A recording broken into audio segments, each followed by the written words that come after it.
The applause thundered through the auction hall as the sale of Croft Boutiques was announced for $90 million. I stood frozen when Olivia and Harper, my daughters, walked onto the stage and ignored me completely. Olivia leaned closer, her smile cold and polished. "Mother, don't make a scene. You were only the silent investor, and silent investors don't own anything." I didn't scream. I didn't cry. I slipped my family ring into my coat pocket and walked out, leaving behind the empire that, without their knowledge, still carried my hidden claws. Before I tell you how the truth changed everything for us, leave a comment. Where are you watching from? Have you ever been erased by your own family? If you're drawn to stories of quiet strength and elegant revenge, subscribe and stay with me. I am Lydia Croft. I am 68 years old. And years after that night, when I replay it in my mind, I can still feel the exact temperature of the marble beneath my shoes. Too cold, too polished, as if the building itself had no intention of offering comfort. People often assume betrayal arrives with shouting, with slammed doors, with dramatic confrontations. It doesn't. Real betrayal arrives dressed in silk, speaking softly and smiling like family. The auction house in Manhattan looked more like a cathedral than a place of commerce. Crystal chandeliers glowed above us, refracting light into sharp white shards that danced across tailored suits and designer dresses.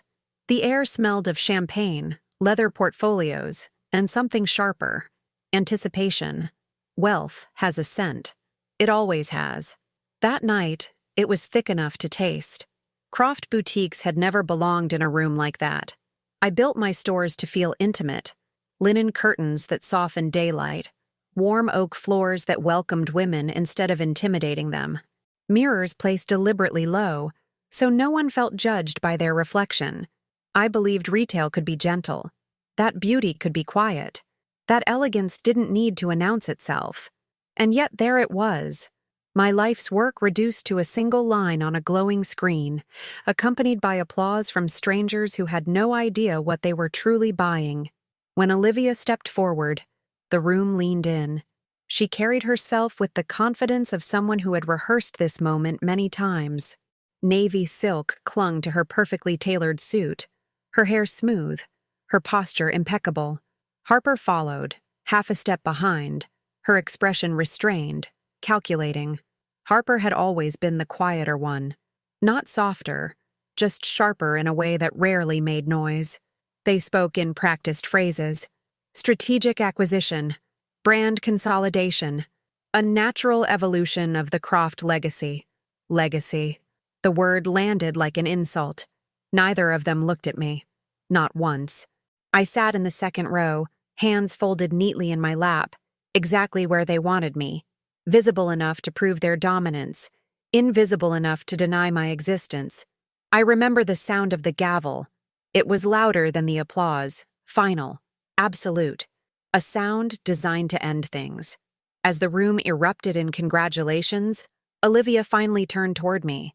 Her smile didn't reach her eyes. It never had, not since she learned how powerful charm could be. She leaned down, her perfume sharp and expensive, and spoke just loud enough for me to hear. "Mother, don't embarrass yourself," she said calmly. "You were just the silent investor. Silent investors don't have a voice. There are moments in life when time stretches. That was one of them."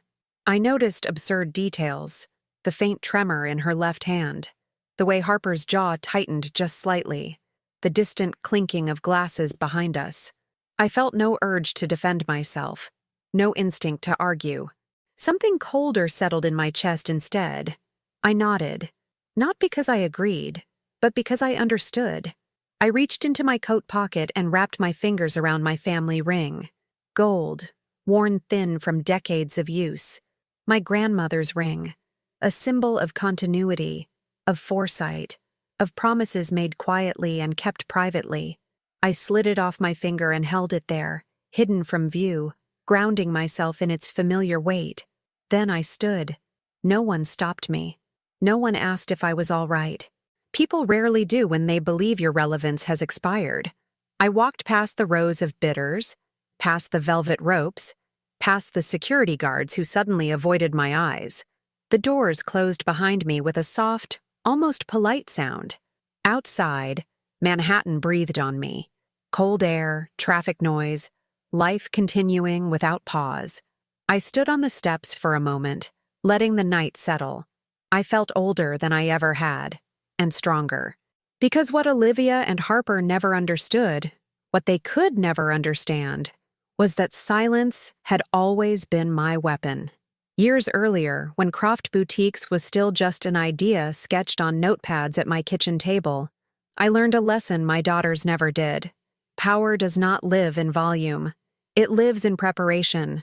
I learned to listen more than I spoke, to observe more than I demanded, to let people underestimate me, because underestimation breeds carelessness. I raised Olivia and Harper in comfort. Yes, but also in expectation. I paid for their education, introduced them to boardrooms before they learned how unforgiving those rooms could be. I told myself that knowledge would humble them. I was wrong. Success does not always reveal character. Sometimes it distorts it. After my cancer diagnosis, everything shifted. Or so they thought. Chemotherapy thinned my hair. Fatigue softened my posture. I allowed myself to look fragile. I accepted their suggestions that I step back. I agreed with a gentle smile to move into a modest assisted living facility in Greenwich. Not because I needed it, but because I wanted them to believe I did. People assume pretending to be weak is humiliating. It isn't. Pretending requires discipline, and discipline is power refined.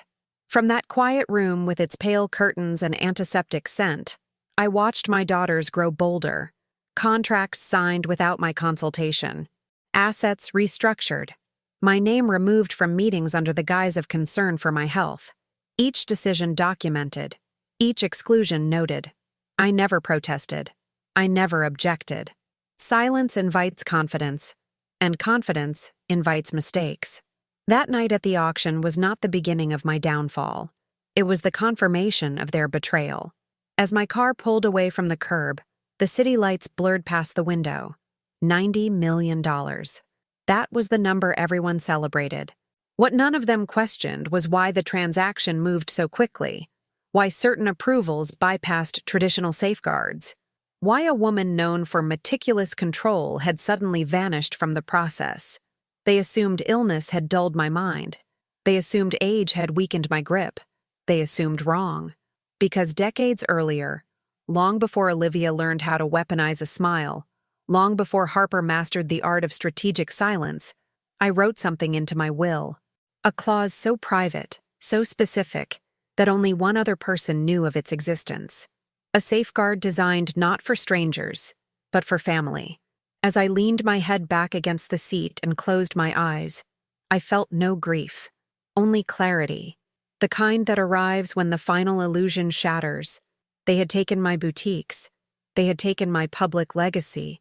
They had taken their first step with absolute confidence. And that was when I realized something chilling. The moment they erased me was the moment I was finally free to act. People often believe greed announces itself loudly, with obvious demands and raised voices. In my experience, greed begins more politely. It begins with concern disguised as kindness.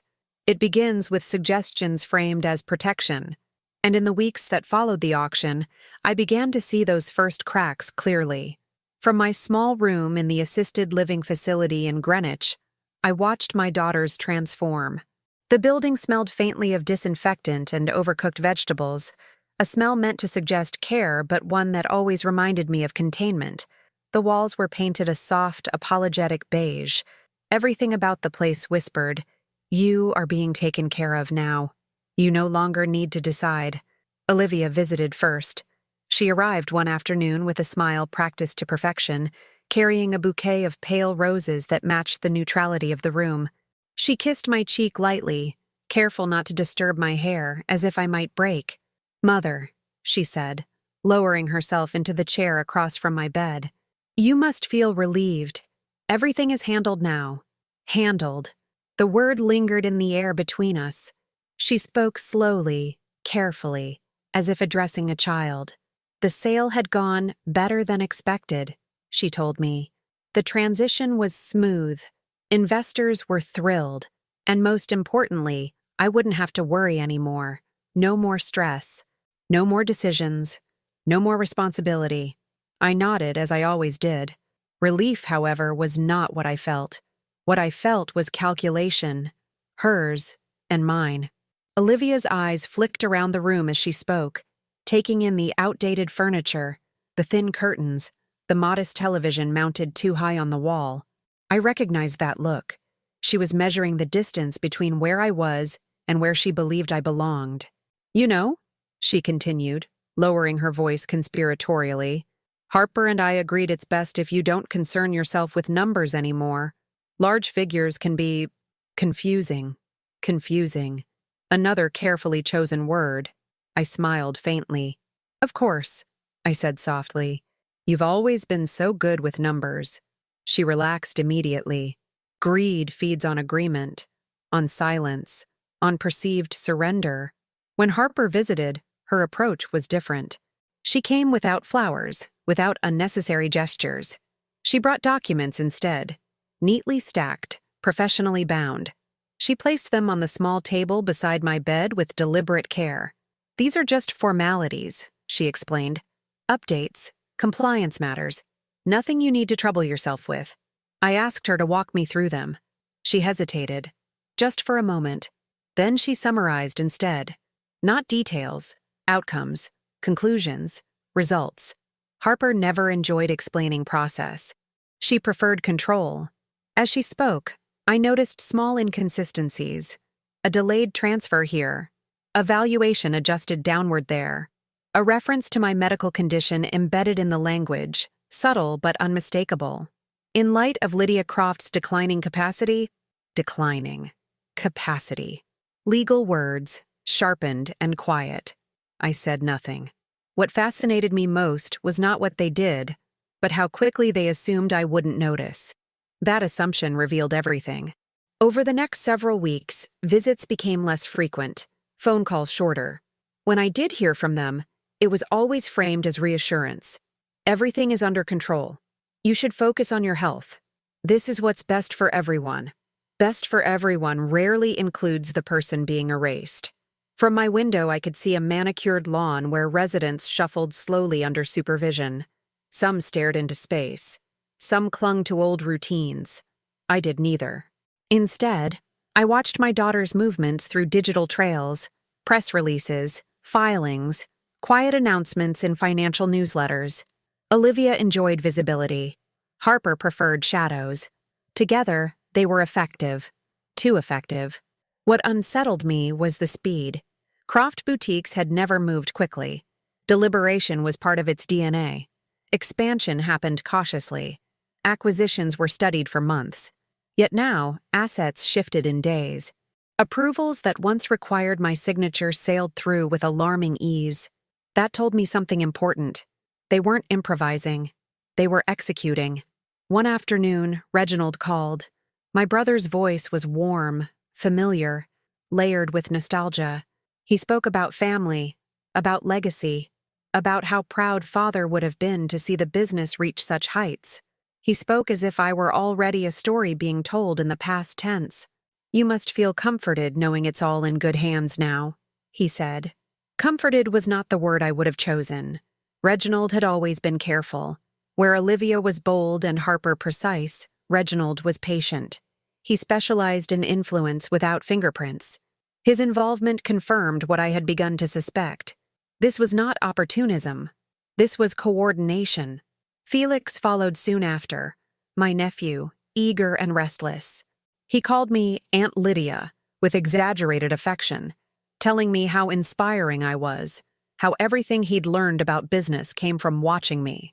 He spoke too quickly, asked too many questions about what I remembered. Memory, I realized, was now my most dangerous asset. They all circled politely, like vultures that had learned manners. The staff at the facility noticed the change before I did. A nurse mentioned how important-looking visitors had stopped coming. An administrator asked if I needed help managing my reduced financial role. Even strangers began to treat me differently, Less deference, more assumption. That is how power shifts in public. Quietly, incrementally. Until one day you realize people no longer ask what you think. One evening, as rain streaked the window and the building settled into its usual nighttime hush, I asked for my personal effects. Old files, letters, items they had allowed me to keep because they seemed sentimental and harmless. Among them was a thin leather folder I hadn't opened in years. Inside were notes written in my own hand. Observations, safeguards, contingencies. I had forgotten how meticulous I once was. Or perhaps I had simply trusted too much. Reading those pages now felt like meeting a younger version of myself. One who anticipated betrayal not as a possibility, but as a probability. One who understood that family dynamics and financial power rarely coexist peacefully. As I closed the folder, a sense of calm washed over me. Because the first rule of control is this: never reveal your awareness too soon. The following week, Olivia sent a message through an assistant rather than calling me directly. It informed me, politely, that certain accounts associated with my name would be streamlined for efficiency. I was thanked for my understanding. I smiled. That was the moment I knew they believed the transformation was complete. They believed I had accepted my erasure. They believed I was no longer watching. And that belief, like everything else they built without understanding me, was dangerously premature. Because as I stared at that message, my mind returned to a single sentence I had written decades earlier, buried deep within documents no one else had ever read. A sentence designed for this exact moment. And that was when I realized something else. They hadn't just underestimated me. They had activated me. People assume preparation feels like confidence. It doesn't. Preparation feels like anxiety given structure. It feels like writing things down you hope will never be needed. It feels like planning for a version of your family you pray never becomes real. That night, after Olivia's message arrived through an assistant who couldn't even be bothered to spell my name correctly, I slept poorly. The assisted living facility settled into its usual rhythm, doors closing softly, carts rolling down hallways, distant murmurs from rooms where televisions never quite turned off. Rain tapped against the window in uneven patterns, and each sound felt like punctuation. I rose before dawn.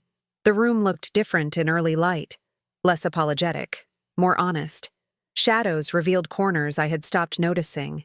I opened the small wardrobe where the staff kept my coats neatly arranged and reached behind them, where a thin cardboard box sat untouched for years.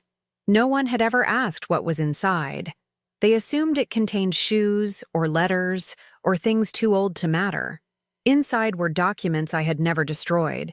Not because I needed them, but because I respected what they represented. Evidence of foresight. Proof that I had once trusted myself more than I trusted anyone else. I sat at the small desk by the window and spread them out carefully, smoothing edges with deliberate hands. My fingers moved with the familiarity of ritual. I knew these papers. I had written most of them. What surprised me was not their existence, but how clearly they spoke now. At the bottom of the stack was an envelope. Plain, unmarked, addressed in my own handwriting. I stared at it longer than I meant to.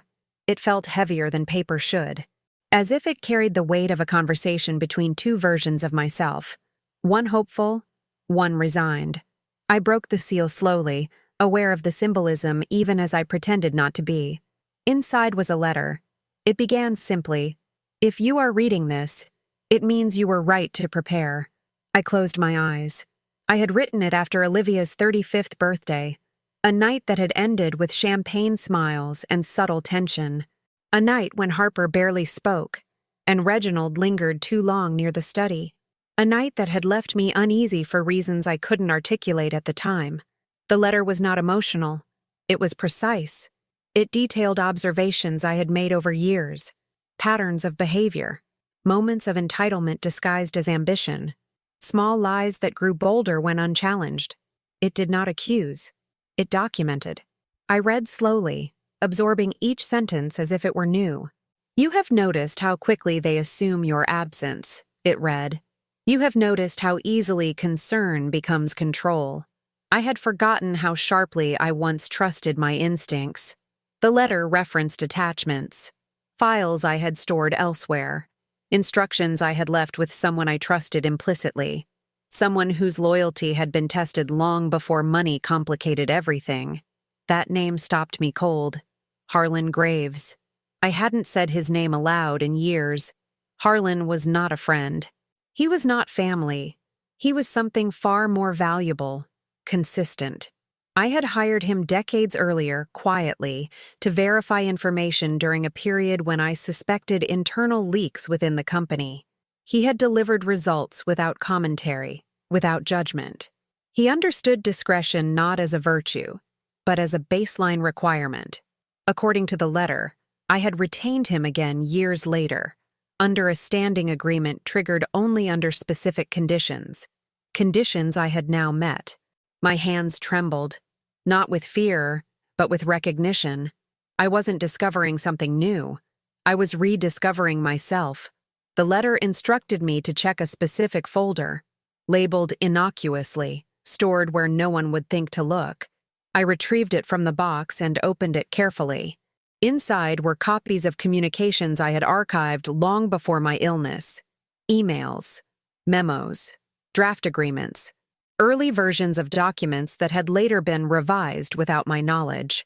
Patterns emerged immediately. Language softened around my authority. Clauses quietly reframed my role. References to succession that assumed my incapacity as a foregone conclusion. All of it carefully incremental. All of it designed to look reasonable in isolation. Together, it told a story. A story of premeditation. I sat back in the chair and let the realization settle. This was not a reaction to my illness. This was not a sudden grab for control. This was a long game, one they had been playing while pretending to support me. The letter ended with a single instruction. If they move without you, do not confront them. Observe. Allow them to finish. I exhaled slowly. That explained everything. The speed, the confidence, the absence of hesitation. They believed the board was clear. What they didn't know was that I had designed an endgame long before the opening move. Later that day, I asked the facility administrator for privacy. She hesitated, no doubt briefed by my daughters to monitor me gently, but complied. People tend to grant privacy to those they believe harmless. I used the old phone I kept in my purse, not the one Olivia knew about, not the one Harper occasionally monitored under the guise of tech support. This phone had one purpose. I dialed a number I hadn't used in years. It rang once. Lydia. A calm voice answered. No greeting. No questions. I was wondering when you'd call. Time compressed. Years folded into seconds. You've been watching, I said quietly. Only when the conditions were met, Harlan replied. They were. We spoke briefly, efficiently. He confirmed what I already suspected, and more. Transactions rerouted, valuations suppressed, medical assessments exaggerated and documented with strategic timing. My declining capacity had become a legal convenience. They're thorough, he said, but they're careless in one way. How so? They assume the past is irrelevant. I smiled. We agreed on next steps. Nothing dramatic, no confrontations, no warnings, just continued observation, continued documentation. Let them feel finished, Harlan said. People make the cleanest mistakes when they believe the story is over. After the call, I returned the documents to the box and slid it back into its place. I lay down on the bed and stared at the ceiling, listening to the distant hum of the building. I felt strangely calm. That evening, Olivia sent another message, this one warmer, almost affectionate. She suggested tea, a chance to reconnect, to clear the air. The implication was obvious. Reconciliation framed as mercy. I agreed immediately, not because I wanted peace, but because tea is where people talk when they believe the danger has passed. As I set the phone down, a single thought anchored itself firmly in my mind. They believed they were erasing my legacy. What they were actually doing was signing their names beneath it, and that was when I understood something with absolute clarity. The clause was no longer theoretical. It was waiting. There is a moment in every betrayal when speculation ends and certainty begins. It is not loud. It does not arrive with confession or apology. It arrives quietly, through evidence so clear it no longer requires interpretation. That moment came to me 3 days after Olivia invited me to tea. Harlan sent the file just before midnight. I was sitting in the dim light of my room, the building wrapped in its usual nocturnal stillness, when my phone vibrated once. No notification sound, no name, just the agreed signal. I waited several seconds before opening it, letting my breathing slow. Anticipation clouds judgment if you let it. The document was not dramatic. No bold headlines, no accusatory language, just timelines, figures, and correspondence arranged with surgical precision. It detailed the sale of Croft boutiques from a perspective I had never been meant to see. The $90 million figure was real, but it was incomplete. What my daughters had presented publicly was only the initial valuation, a deliberately conservative one. Harlan's documentation showed internal projections estimating the brand's true worth at nearly 3 times that amount once certain dormant assets were reactivated. Licensing agreements, international expansion rights, intellectual property quietly separated from the core sale. They hadn't just sold my company. They had segmented it, stripped it down, reassembled it under different names, and positioned themselves to profit again once the dust settled. I read every page slowly, not because I needed to, but because I wanted to feel the full weight of it. Each transfer bore signatures I recognized. Each decision carried timing that aligned too perfectly with my medical appointments, my treatments, my supposed decline. One email in particular held my attention. It was from Harper to Reginald. Once the sale is finalized, Lydia's role becomes symbolic only. The narrative is already set. We just need to ensure capacity concerns remain documented. Symbolic only. I closed my eyes. So this was the story they had chosen. The elderly matriarch gracefully stepping aside. The dutiful daughters carrying the torch. The family united in progress. A clean myth, carefully curated. Another document followed. A valuation memo circulated internally, but never shared with me. It referred to me not as founder, not as majority stakeholder, but as legacy risk. Risk. The word settled heavily in my chest, not because it hurt, but because it clarified. I had spent decades believing my greatest contribution was building something beautiful.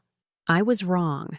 My greatest contribution was teaching them exactly how ruthless systems function, without realizing they would one day turn those lessons on me. The betrayal was no longer theoretical. It was documented, time-stamped, profitable. And still, I felt no urge to confront them, because confrontation is for those who need validation. I needed resolution. The following morning, I watched the staff prepare the common dining area. Sunlight filtered through sheer curtains. The smell of weak coffee drifted in from the hallway. Life continuing, unremarkable. No one around me suspected anything had changed. That anonymity was a gift. Olivia arrived precisely at 4 o'clock that afternoon. Harper joined her 10 minutes later. They had chosen a private tea room overlooking the water. Tasteful, understated, expensive. A place designed to suggest reconciliation without vulnerability. They greeted me warmly. Too warmly. Olivia kissed my cheek. Harper took my hand briefly, squeezing just enough to perform concern. They ordered tea for all of us without asking my preference. Another small assumption. We spoke of trivialities at first. My health, the weather, a mutual acquaintance's divorce. Polite conversation floated easily, like silk concealing steel. Then Olivia leaned back slightly, adopting a tone I recognized from negotiations. "We wanted to make sure you're comfortable," she said. "Now that everything is settled." Settled. Harper nodded. "You don't need to worry about the business anymore. We've ensured your living arrangements are secure." Secure. Not empowered. Not respected. Secure. I smiled gently and thanked them. Their relief was immediate. Greed, I have learned, is impatient. It wants reassurance that the prize has been secured. that there will be no complications. That reassurance is what they sought, and believed they received. As they spoke, I watched them closely. Olivia's confidence was expansive. Harper's control precise. Neither showed the slightest hesitation. They spoke freely now, assuming my compliance was permanent. That was when Olivia said something she never would have said weeks earlier. "The buyers were very accommodating once we explained the situation," she said casually. "They understood the need to move quickly, given your condition." Condition. She waved the word away as if it were a minor inconvenience. "And, of course," Harper added smoothly, "Reginald helped navigate some of the more sensitive aspects. Family involvement always reassures investors." Family. The irony was almost elegant. They spoke openly now, about how the board would be restructured, about how my name would remain honorary, about how certain accounts would be simplified for efficiency. Each sentence carried the assumption that I no longer possessed agency. I listened, not silently, but strategically. I asked questions, mild ones, clarifying ones, questions that encouraged them to explain more, to fill in gaps, to justify decisions they hadn't yet fully examined. People reveal the most when they believe they are educating, not confessing. By the time the tea had cooled, I knew everything I needed to know. They had not acted impulsively. They had planned this for years. They had documented my decline before it existed, positioned my illness as inevitability, prepared legal frameworks that framed my removal as compassion rather than conquest. And they believed they had succeeded. When the check arrived, Olivia insisted on paying. A symbolic gesture, a performance of control. I thanked her again. As we parted, Harper embraced me briefly. "We love you, Mother," she said softly. I believed she believed it. That night, back in my room, I reviewed Harlan's final notes. He had anticipated their confidence, their openness, their mistake. "They're exposed," his message read, "but they don't know it yet." I set the phone down and stared out the window, watching lights flicker on across the grounds. This was no longer about recovery or dignity. This was about authorship. They believed they had rewritten the story. What they did not understand, what they could never understand, was that the story had already been written, and the clause they dismissed as irrelevant was about to become unavoidable. There is a difference between patience and paralysis. Until that point, everything I had done was deliberate restraint, observation, documentation, allowing arrogance to mature into carelessness. But after the tea, after hearing my own erasure spoken so casually across a porcelain cup, I understood something fundamental. Waiting was no longer strategic. Waiting was permission. The rupture did not arrive with anger. It arrived with clarity. That night, I packed a single leather bag. Nothing sentimental. No photographs, no letters, just documents, the spare phone, and the family ring I had slipped into my pocket at the auction. The ring had become a habit now, a small private reminder of continuity. I wore it again for the first time in months. At dawn, I left the assisted living facility without ceremony. The staff assumed I was going for a walk. No one questioned me. People rarely question what fits their expectations of harmlessness. The driver Harlan sent was already waiting. We did not speak much on the drive. He did not ask how I felt. Professionals like Harlan understand that emotions complicate precision. Instead, he handed me a folder as the car merged onto the highway. Inside were updated timelines, verified copies, a summary of exposure points, clean, unemotional. "This is the moment," he said finally. "After this, it stops being observation." I nodded. Good. We arrived at a small office building tucked between medical practices and law firms.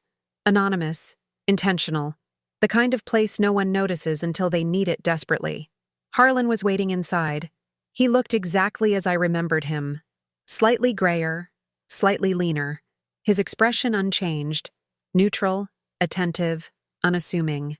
He stood when I entered, not out of politeness, but acknowledgement. "You were thorough," he said. "So were they," I replied. "Just not enough. We sat across from each other at a plain wooden table. No dramatics, no raised voices. The kind of room where important things happen quietly. Harlan walked me through what he had assembled since the auction: financial forensics, medical document comparisons, time-stamped correspondence that demonstrated coordination between my daughters, my brother, and my nephew. Not suspicions, proof. They relied on narrative, he explained, not legality. That's where they failed. I listened carefully, asked questions when needed. This was not revenge fueled by emotion. This was correction fueled by accuracy. What about exposure? I asked. They believe you're isolated, Harlan replied. They believe your authority ended at the sale. They've already moved on to secondary structuring. I smiled faintly. Of course they have. We discussed the clause. The ultimate will override had never been designed as punishment. It was designed as contingency. A mechanism that activated not upon death, but upon verified fraud combined with familial breach. Irrevocable, silent, executed privately through third-party confirmation. Once triggered, Harlan said, it doesn't announce itself. It restructures reality. I leaned back in my chair. Good, I said. They don't deserve an announcement. By late afternoon, everything was in motion. Notifications prepared, escrow flags ready. Regulatory inquiries queued but not released. No courts. No public accusations. Just systems responding to evidence. I returned to my temporary apartment, a place Harlan had secured under my name alone. Simple, clean, private. For the first time in months, I felt space around me. That evening, Olivia called. Not through an assistant, not with formality, directly. Mother, she said brightly, we were thinking, perhaps it's time we reassess your living arrangements. Something more comfortable. Translation, control had to be reasserted. I'm very comfortable, I replied calmly. A pause. Harper joined the call. We just want to make sure everything is aligned. Aligned. Yes, I said. Alignment is important. They didn't push, not yet. They still believed authority rested with them. Over the next 48 hours, small things began to happen. A delayed transfer, a compliance inquiry quietly acknowledged, a scheduled transaction placed under review. Nothing alarming, nothing obvious, just friction. Olivia messaged again. Then Harper. Their tone shifted subtly, less confident, more precise. Questions framed as updates, reassurance requested instead of given. They were beginning to feel it. Harlan confirmed it that night. They're unsettled, he said. They don't know why yet. I slept deeply for the first time in weeks, because the most difficult part was over. I was no longer waiting. I was directing. And that was when I realized the most dangerous phase had begun. Not for me, but for them. Because people who believe they are in control become reckless when that control starts to slip. And I intended to let them show me exactly how reckless they could be. There is a moment when a plan stops being theoretical and begins to move on its own. You no longer push it. You no longer guide it step by step. You simply observe as momentum takes over. That is what happened the morning the clause was activated. I did not wake to alarms or urgent calls. I woke to silence. The kind of silence that feels deliberate, almost respectful. Sunlight filtered through the blinds of my temporary apartment, landing softly on the hardwood floor. For the first time in months, I made coffee without shaking hands. At 9 precisely, my phone vibrated once. Harlan. Verification complete, he said calmly. All thresholds met. The clause is live. No celebration, no emphasis, just confirmation. I thanked him and ended the call. The ultimate will override had been written to operate like a system, not a weapon. It did not accuse. It did not threaten. It simply responded to conditions as they existed. Fraud verified. Familial breach confirmed. Medical manipulation documented. Authority restored. Quietly. By 10 o'clock, the first consequences surfaced. Not as explosions, but as absences. A transfer scheduled by Olivia's team failed to clear. An automated notice cited, pending internal reconciliation. Harper's attempt to authorize a licensing agreement returned an error message she had never seen before. Reginald's offshore restructuring request was acknowledged, and then paused indefinitely. None of this was public, none of it dramatic. But systems do not pause without reason. I imagined them sitting in their respective offices, refreshing screens, making calls, assuring one another it was temporary. Minor delays happen after all, especially when large sums are involved. By noon, the tone shifted. Olivia called first, not with accusation, but irritation. "There seems to be a delay," she said, carefully neutral. "Do you know anything about this?" I smiled to myself. "I'm sure it will resolve," I replied gently. "These things often do." She did not like that answer. Harper called an hour later. Her voice was sharper, less patient. "We're encountering compliance flags," she said. "Unusual ones." "Compliance is important," I said. "It protects everyone." Silence followed. Then a clipped goodbye. By mid-afternoon, Harlan sent an update. "They've contacted 3 firms," he wrote. "No one can identify the source yet. They're escalating." Good. The clause was designed to reveal itself only through effect, never explanation. It rerouted authority back to me through custodial structures that predated the sale itself. Structures they had dismissed as ceremonial, obsolete, symbolic. They had never read the footnotes. As evening approached, something more significant occurred. A notification reached the acquiring conglomerate. Not an accusation, not a reversal. A request for clarification, issued automatically under the authority of a dormant oversight provision tied directly to my original ownership framework. The language was neutral. The implication was not. When buyers sense uncertainty, enthusiasm evaporates. By dinner, the valuation models began to shift. What had been assessed publicly at $90 million was quietly recalculated.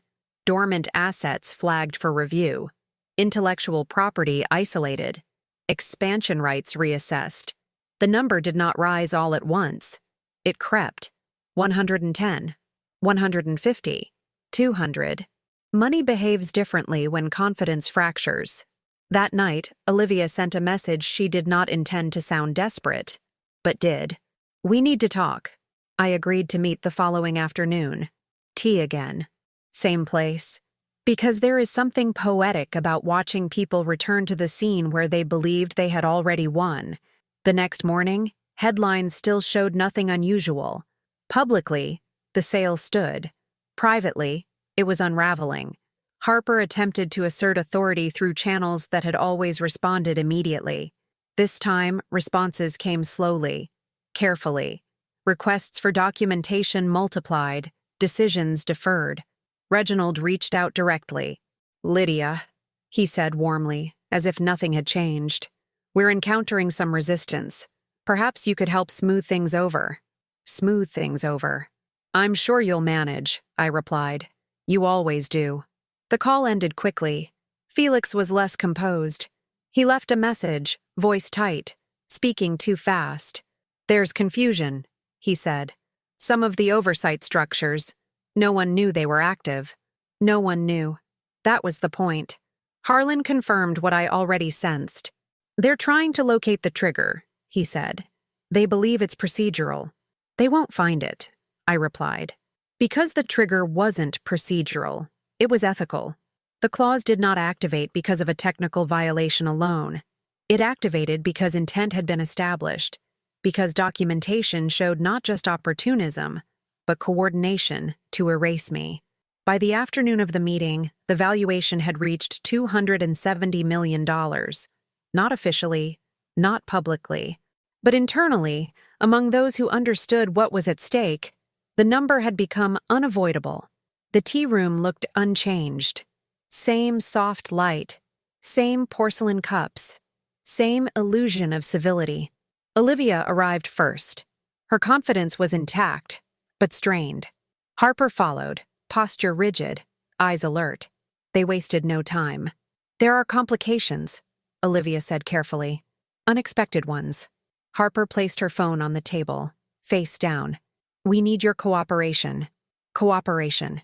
I lifted my teacup and took a slow sip. Cooperation implies shared authority, I said mildly. They exchanged a glance. You don't understand what's happening, Olivia said. This affects everyone. I understand perfectly, I replied. That was when Harper's composure cracked, just slightly. Did you do something? She asked. The question hung between us, heavier than accusation. I set my cup down. I allowed systems to respond, I said. Nothing more. They stared at me now, not as a relic, not as a liability, but as an unknown variable. And people fear what they cannot categorize. We built this, Olivia said, her voice tightening. We carried it forward. Yes, I agreed. You did. Straight into a structure you never bothered to examine. They demanded explanations, clarifications, reassurances. I offered none. Because explanation would have diminished the elegance of what was happening. By the time we parted, they were no longer confident. They were calculating, and calculation under pressure produces mistakes. That night, Harlan called once more. They're scrambling, he said, and they're beginning to blame each other. I closed my eyes, feeling something close to relief. Because the clause had done exactly what it was designed to do. It had not punished them. It had revealed them to themselves. And that revelation was only the beginning. There is a particular tension that settles in a room when people sense the ground shifting beneath them, but cannot yet see the fault line. It is not panic. Not yet. It is something quieter, an instinctive tightening, like animals pausing before a storm. That was the atmosphere when Olivia and Harper arrived for tea the third time. They were early. That alone told me everything. Punctuality, when it becomes urgency, reveals fear. The tea room overlooked the water, just as before. Afternoon light spilled across the polished table, glinting off porcelain cups and silver spoons. Everything was serene by design. Places like this are built to encourage the illusion of control, soft music, warm colors, impeccable service. But illusion collapses quickly when reality intrudes. Olivia took her seat without ceremony. Harper remained standing for a moment, scanning the room, as if expecting someone else to appear. When she finally sat, she placed her phone on the table again. This time, face up. Neither of them ordered tea. I did. As the server poured, silence stretched. Not awkward, anticipatory. We're running out of time, Olivia said finally, abandoning pretense. Transactions are frozen. Accounts are flagged. Buyers are asking questions. Harper leaned forward. We need to understand why authority has shifted. Authority. The word sounded different now, less assured, more exposed. I stirred my tea slowly, watching the surface ripple and settle again. Authority doesn't shift, I said calmly. It reverts. They stiffened. That's not how this works, Olivia snapped. We have documentation. We have control. You have access, I corrected gently. Those are not the same thing. Harper's fingers tightened around her phone. Are you threatening us? I looked at her then. Really looked. The daughter who had once prided herself on foresight now struggling to see beyond the moment. No, I said. I'm observing outcomes. That was when Olivia's phone buzzed. She glanced down, irritation flashing across her face. Then confusion. Then something sharper. She refreshed the screen. Once. Twice. Harper's phone followed seconds later. The color drained from her face so quickly it was almost imperceptible. What is this? Harper asked, voice tight. I didn't answer. Olivia stood abruptly, leaning over the table as if proximity might restore control. Our operational accounts are locked, she said. Not delayed. Locked. I took another sip of tea. There must be an error, Harper insisted, already typing furiously. This isn't possible without court action. No, I said quietly. Not without public court action. They froze. The distinction landed. I reached into my bag and placed a single document envelope on the table between us. I did not open it. I didn't need to. This is a courtesy, I said, not an obligation. Olivia stared at it as if it might explode. What is that? Confirmation, I replied. That the contingency you dismissed as symbolic has been verified. Harper's breath caught. The will? The override, I corrected. The room seemed to contract around us. Sounds dulled. Even the water outside appeared still. You can't, Olivia said. But the certainty was gone now. That clause was theoretical. So was my illness, I replied. Harper pushed back from the table, her chair scraping softly against the floor. You planned this. I prepared, I said. There's a difference. Their phones buzzed again. This time, Olivia didn't look at hers right away. She already knew. What have you done? She whispered. I allowed the systems you trusted to complete their function, I said. The same systems you used to erase me. Harper's voice broke. Just slightly. This will ruin us. I met her gaze evenly. No. It will reveal you. That was when the notifications escalated. Escrow reversals. Asset holds. Compliance escalations acknowledged but not explained. Authority reassigned to custodial frameworks bearing my name. Not as a figurehead, but as the originating control. The silence shattered. You can't do this privately, Olivia said, her voice rising despite herself. This belongs in court. I leaned forward slightly. You chose privacy when you declared me incompetent, I said. You chose silence when you rewrote my role. You chose discretion when it served you. My voice remained calm, measured. This is simply continuity. Harper covered her mouth, staring at her screen as if willing it to change.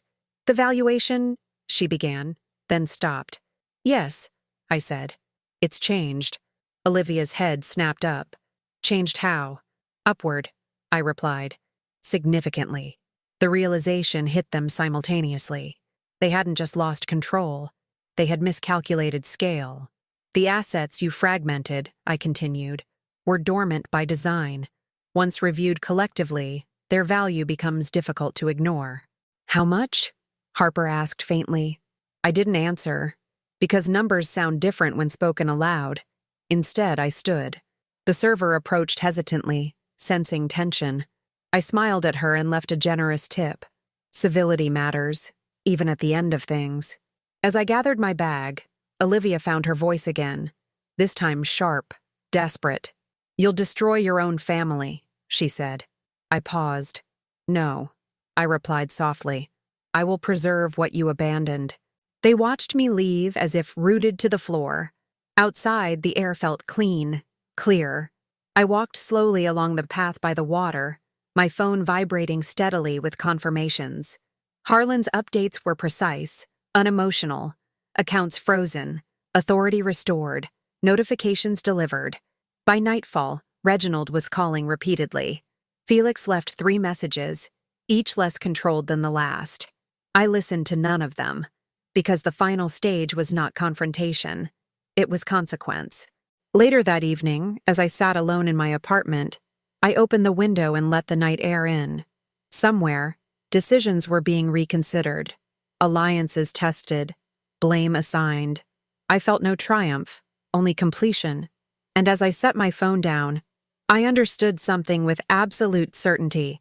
What they lost today was not money. It was narrative. And once you lose control of the story, everything else follows. People often imagine revenge as something loud, public, spectacular. They imagine headlines, apologies, ruined reputations broadcast for everyone to see. What they fail to understand is that true resolution does not crave witnesses. It craves alignment. And when alignment finally arrives, it feels nothing like triumph. It feels like quiet. Weeks passed after that final tea, though time moved differently then. Without the constant vigilance, without the need to measure every word and gesture, days regained their shape. Mornings came softly. Nights ended without rehearsed conversations echoing in my head. For the first time in years, I slept without planning the next move. The financial world adjusted quickly. It always does. Once the oversight structures fully engaged, the acquiring conglomerate conducted its internal reassessment with the efficiency of an organism protecting itself. What they found was not scandal, but instability, not fraud, but contamination. No corporation wants to inherit internal warfare disguised as leadership. The revised valuation stabilized at $270 million. Not announced, not celebrated, simply acknowledged where it mattered. Of that sum, 10% was allocated immediately, quietly, to charities I had supported for decades. Women rebuilding lives after financial abandonment. Elder care programs focused on dignity rather than containment. No press releases, no ceremonies. Impact does not require applause. The remainder returned to its proper place, under my control, not as an empire reborn, but as a responsibility restored. Olivia and Harper attempted contact several times in the first days, then fewer, then not at all. Their messages evolved from indignation to negotiation to something closer to fear. I answered none of them. Reginald tried a different approach. He sent a letter, handwritten, carefully worded, full of nostalgia and implication. He reminded me of childhood summers, of shared beginnings, of how family should endure. I placed the letter in a drawer and closed it. Felix's attempts were less dignified. Voicemails that alternated between pleading and accusation. Promises of loyalty, claims of misunderstanding. Each message revealed something new, not remorse, but panic. Eventually, silence returned. Not the silence of erasure, but the silence of consequence. As stipulated, a single asset was transferred to them jointly. One boutique, the weakest, the one hemorrhaging value, the one requiring constant oversight and patience. Qualities they had never learned to cultivate. It was not punishment. It was accuracy. They could keep what matched their ability. I never returned to the assisted living facility. My room there was cleared quietly. The staff wished me well, surprised by my composure, unaware that the version of me they knew had been carefully curated. I moved into a modest home near the water, not large, not impressive. Peace does not need square footage. Occasionally, I walk past boutiques that once bore my name. Their new branding is efficient, polished, soulless. They function well enough. I feel no attachment to them anymore. Legacy is not repetition. It is intention preserved. People sometimes ask, those who know fragments of the story, if I regret not confronting my daughters directly. If I wish I had demanded explanations, apologies, acknowledgement. I do not. Explanations are offered by those who believe they are owed understanding. I was owed nothing. I owed myself coherence.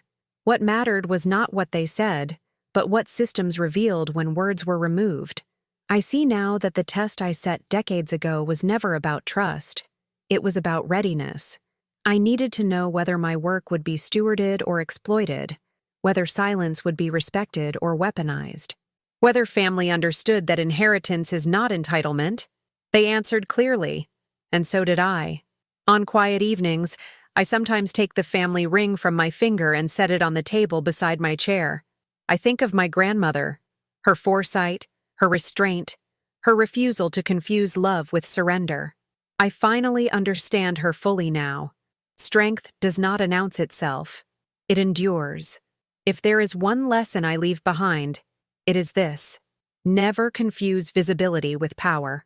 Never mistake silence for absence. And never assume the story is finished just because the room has gone quiet.